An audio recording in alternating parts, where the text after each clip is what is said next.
네, 이번엔 3D 프린터 중에서 DLP를 알아보도록 하겠습니다. DLP는 빛을 활용하게 되는데요. 여기에는 DLP가 디지털 라이트 프로세싱의 약자로 이제 디지털 뭐라고 하냐면 빔 프로젝트 있죠. 빔 프로젝트를 사용해서 면 단위로 조사를 하게 됩니다. 면 단위를 조사한다는 거는 한 면에 빛을 뿌려준다고 하는 거예요. 그러니까 우리 칠판에 보면은 한 화면에 평면상에 이렇게 입체적으로 X, Y축의 평면에 그림을 투영하게 되면 그렇게 형태가 보여지게 되겠죠. SLA가 점이라고 한다면 DLP는 한 면 단위로 빛을 쏘여주면서 경화를 시켜요. 그러면 DLP에는 어떤 그림의 이미지라든가 이런 것들의 부분만 경화가 될 수 있도록 빛을 조사하게 됩니다. 그러면 얘는 SLA보다는 빠르게 되겠죠. 그런데 디지털 빔 프로젝트를 사용하게 되면 이 빔 프로젝트는 면 단위 조사이기 때문에 안에 들어가는 이 면이 그 좀 해상도가 낮아질 수가 있어요. 그러니까 출력물의 사이즈가 크면 클수록 사이즈가 그러니까 좀 정밀해지지 않는다고 해야 될까요? 그렇게 될 수 있습니다. 해상도에 따라서 달라질 수가 있기 때문입니다.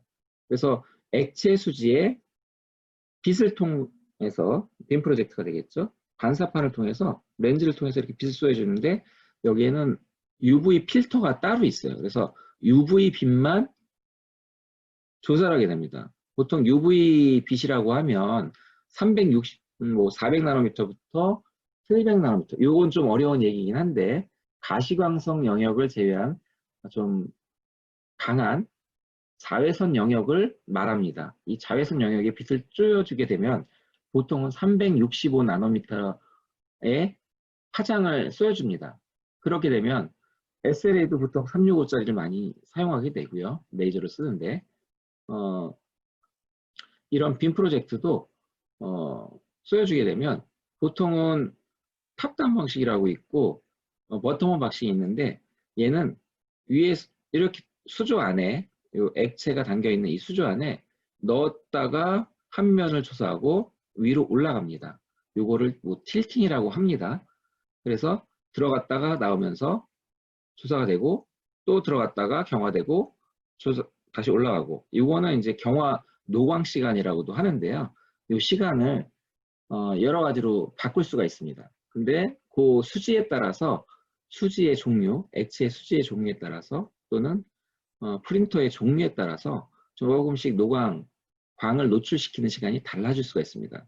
그러면 오른쪽에 있는 게 Z축인데요. 이런 Z축 모터가 위아래로 움직이면서 얘가 처음에 할 때 들어갔다 나오면 잘 흔들어줘야 되거든요.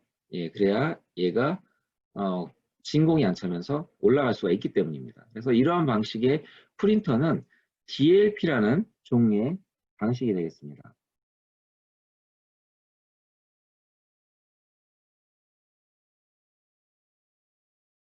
다음으로는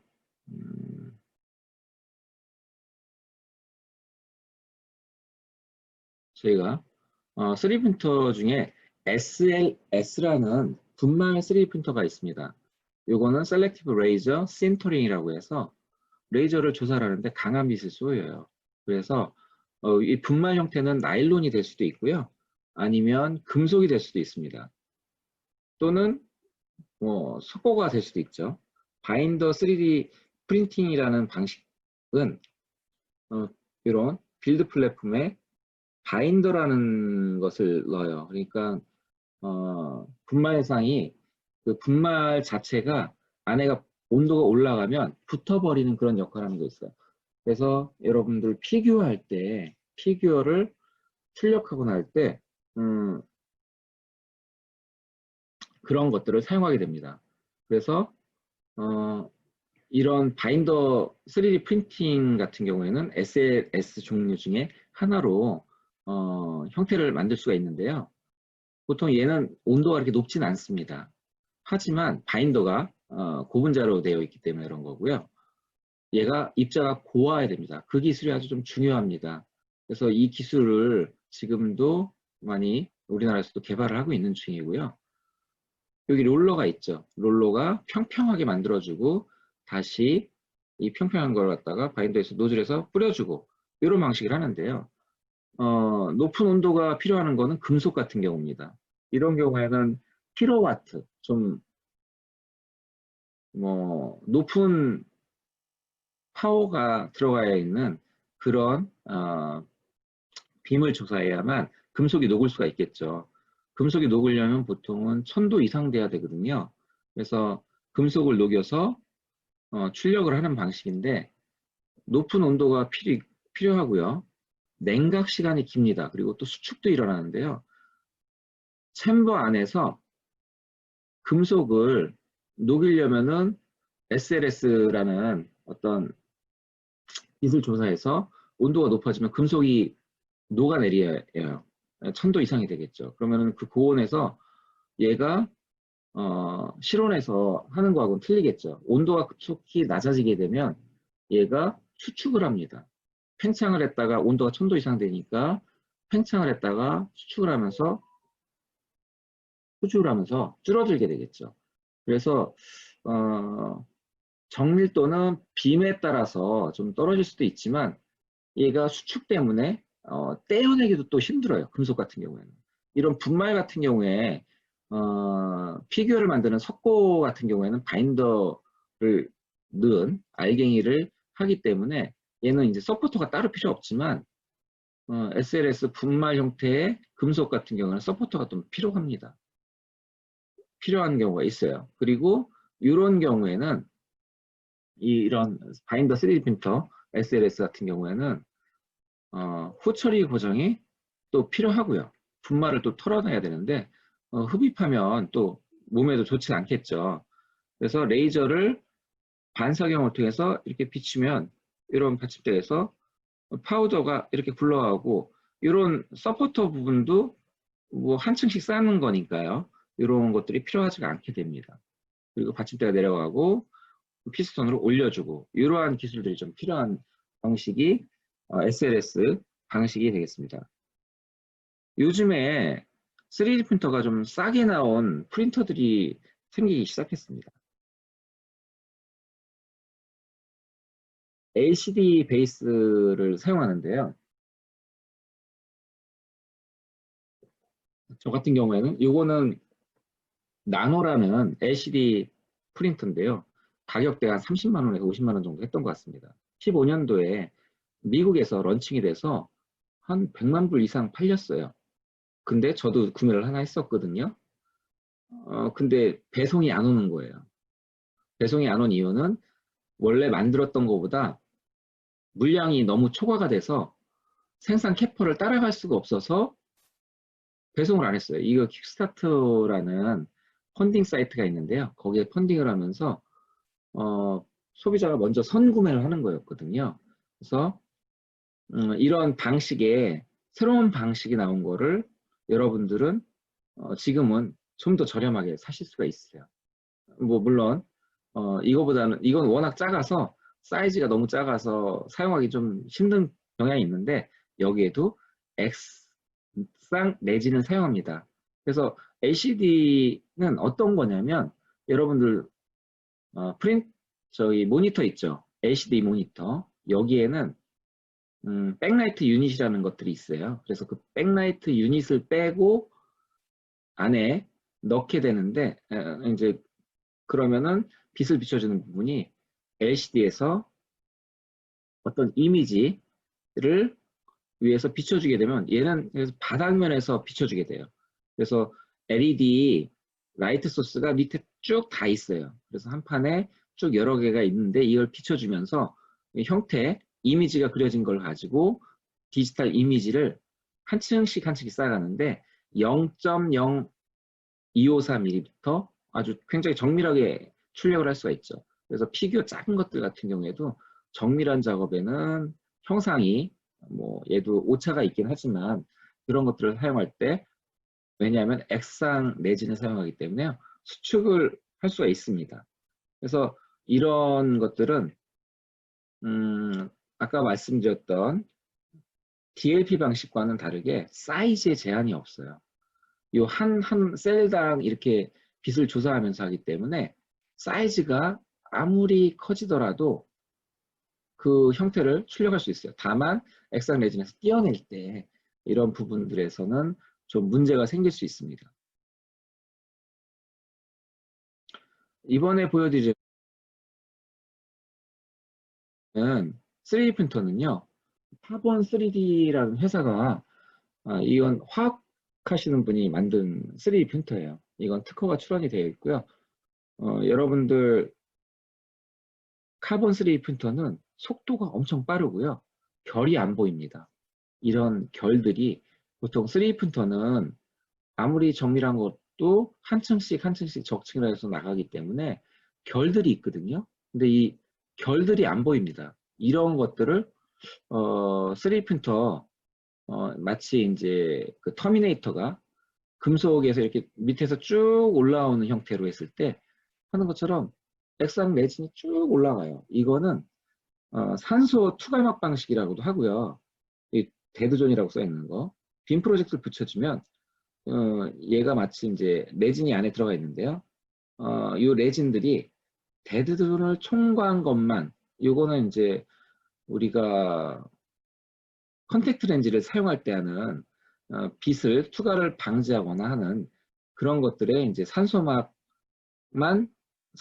투과할 수 있는 그런 방식을 사용한 방식이어서 면이 깨끗하고요. 층이 안 보이고 속도가 굉장히 빠릅니다. 그래서 신발 하나 하는데 출력하는데 뭐 한 7분도 안 걸립니다. 그리고 에펠탑도 뭐 출력하는데 사이즈에 따라 달라지긴 하지만 기존의 것보다 25배에서 100배 이상 빠른 그런 프린터라고 하고 있고 현재 상용화돼서 신발 회사에서도 이걸 구매해서 어, 사용을 하고 있습니다.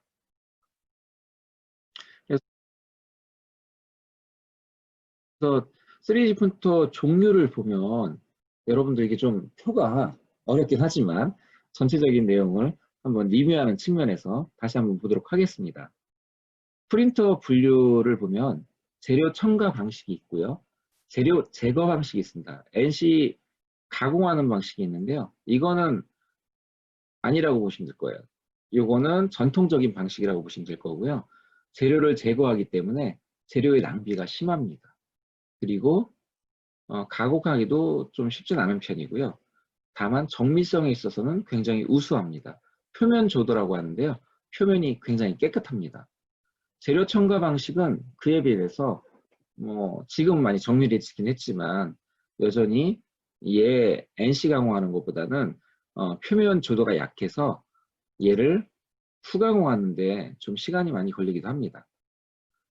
액상 재료를 사용하는 용액이 있고요. 분말 파우더를 사용하는 방식이 있고요. 얇은 시트, 종이를 사용하는 방식이 있습니다. 여기는 뭐 여러분들 3D 프린터가 아니라 2D 프린터, 우리 그냥 레이저 프린터나 이런 것도 보시면은 한 종이 이렇게 종이 하나씩 출력을 하죠. 여기 시트 같은 종이가 있는데요. 이 시트가 칼날로 이렇게 잘라요. 내가 원하는 형태로 이렇게 모델링이 된 부분만 슬라이싱한 걸로 형태를 잘라줍니다. 그리고 접착제를 바르고 다시 하나씩 쌓아 올리는 그런 방식인데 얘는 되게 시트가 얇겠죠. 그래서 이 방식은 LOM 방식이라고 합니다.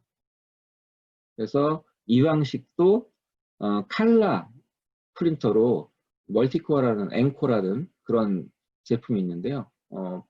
색상이 아주 훌륭하진 않지만 그래도 10만 컬러 이상을 구현하는데 이런 LOM 방식을 쓰기도 합니다. 물론 접착을 했기 때문에 강도는 약합니다.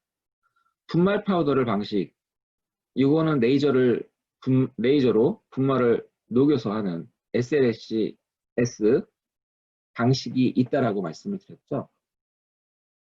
그리고 이 방식 중에 접착제로 분말을 결합시키는 방식, 레이저이긴 하지만 파우더인데 3DP 방식이라고 해요. 그리고 또 액상 레진을 사용하는 방식은 액체 폴리머를 굳히는 방식하고 녹인 재료를 굳히는 방법들이 있습니다. 얘는 학교에서 대부분 많이 사용하는 게 이 방식이에요. FDM 방식이라고도 하고요. 포인트 바이 포인트라고 해서 적층할 때 슬라이스 된 G코드에 따라서 그림을 그리면서 하나씩 쌓아가는 방식입니다. 이 FDM이란 방식은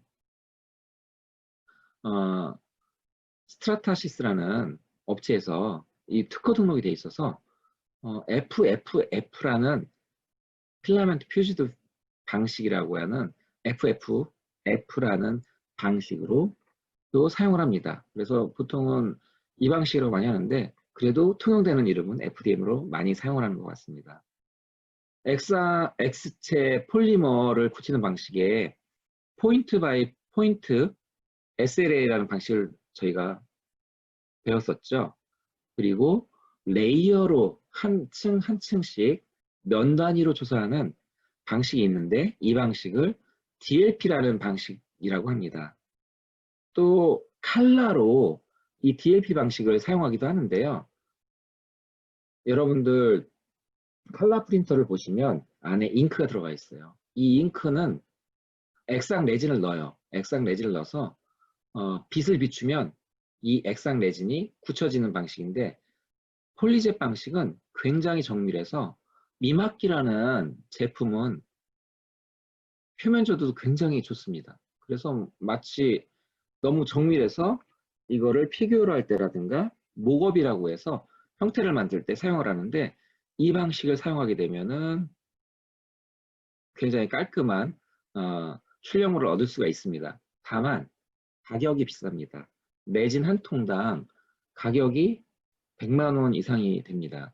그래서 피규어 업체라든가 아니면은 모형을 만드는데 목업을 만드는데 거기에 사용을 하려면 이 재료가 싸야 되거든요. 근데 싸진 않아서 요즘에 이런 방식의 LCD라는 방식도 있는데 이 LCD라는 방식은 가격이 싸죠. DLP는 빔 프로젝터를 사용하기 때문에 LCD 방식보다는 조금 더 비쌉니다. 그러나 작은 출력물들 이런 거에는 꽤 정밀하고 깨끗하게 뽑을 수가 있습니다. 그래서 폴리젯 방식 같은 경우에는 가격대가 억 단위가 넘습니다. 3D 프린터 한 대당 억 단위가 넘고 재료비가 비싸서 사용을 하기가 일반인들은 좀 어렵고요. 물론 폴리젯 방식도 가격이 예전에 비해서 많이 싸졌습니다. 예전에는 3억 이상 했거든요. 근데 지금은 뭐 1억 미만으로 1억짜리도 있고 그 미만으로 가격대가 떨어지는 방식이고요. 그래서 이 방식이 가격이 좀 비싼 편이고요. 금속 같은 경우에 이제 금속을 녹이는 방식은 10억대가 넘어갑니다. 예. 그런데 저희가 아는 이런 FDM 방식은 10만 원대까지도 떨어져서 3D 프린터를 사용할 수가 있게 돼 있죠. 그래서 3D 프린터는 어떻게 사용하느냐에 따라서 굉장히 활용 범위가 너무 달라질 수 있을 것 같습니다. 3D 프린팅 기술 유형입니다. 뭐 지금 제가 말씀드렸던 그런 방식들을 적어 놓은 거고요. 이런 SLS, Selective Laser Sintering 이라는 방식 말씀을 드렸었죠. 여기는 플라스틱, 금속, 파우더, 세라믹 파우더, 3DP 방식이라고 했죠. 그래서 이런 레이저를 재료를 가열해서 응고시키는 방식이기 때문에 아주 높은 정밀성을 가지고 있습니다. 포커싱이 아주 잘 되거든요. 압출층 조형 방식은 퓨즈드 디파시션 모델링이라고 해서 이 방식은 가격이 저렴하다고 그랬죠. FTM, FFF라고도 하는 이 방식은 고체 수지 재료를 녹여서 쌓아 만드는 방식 때문에 제작 비용하고 시간 면에서는 굉장히 효율적입니다. 그리고 많이 사용을 하고요. 그리고 직접 레이저를 소결하는 다이렉트 메탈 레이저 신터링 방식이 있는데요.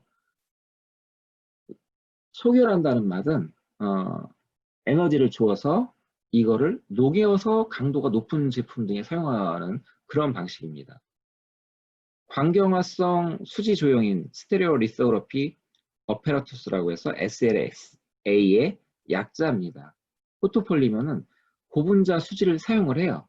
그래서 이제 미세한 형상을 제형할 때 많이 사용하는 거고, 이럴 때 들어가는 액상 레진들을 사용을 하게 되죠. 그리고 적층물 제조하는 라미네이트 오브젝트 매니팩처링이라는 LOM 방식. 이거는 종이가 될 수도 있고요. 호일이 될 수도 있고요. 플라스틱 필름이 될 수도 있습니다. 그래서 종이와 같이 층으로 된 물질을 겹겹이 쌓아서 만들어서 재료 물질이 가장 저렴합니다. 이제 전자빔 소비라는 거는 여러분들 많이 사용 못 하셨을 거예요. 의료 쪽에서 많이 사용하는데 EBM이라는 일렉트론 빔 멜팅이라는 방식을 사용하는데, 타이타늄 얼로이가 인체에 뭐 어떤 친화적인 그런 제품을 만들 수가 있어요. 그래서 의료 쪽에서는 이걸로 이제 뼈를 대체하는, 뼈에 결손이 있거나 하는 부분에 대체해서 하는 그런 용도로 사용을 하게 됩니다. 이거는 다 식약청에서 승인을 받아서 사용할 수 있는 그런 제품들이 되고, 이 분말 가격이 또 비쌉니다. 이런 금속 분말 같은 경우에도 고가여서 뭐 분말 자체도 비싸고, 이거를 사용해서 다루기도 좀 어렵고, 그리고 화재의 위험성도 있습니다. 그래서 예전에 이런 금속을 사용하는 분말을 사용하는 걸로 해서 폭발이 일어나기도 했습니다. 그래서 안전성의 문제가 좀 많이 대두하기도 합니다. 그래서 3D 프린팅의 기술 유형으로는 뭐 이런 정도가 있다는 거를 알고 계셨으면 좋을 것 같습니다.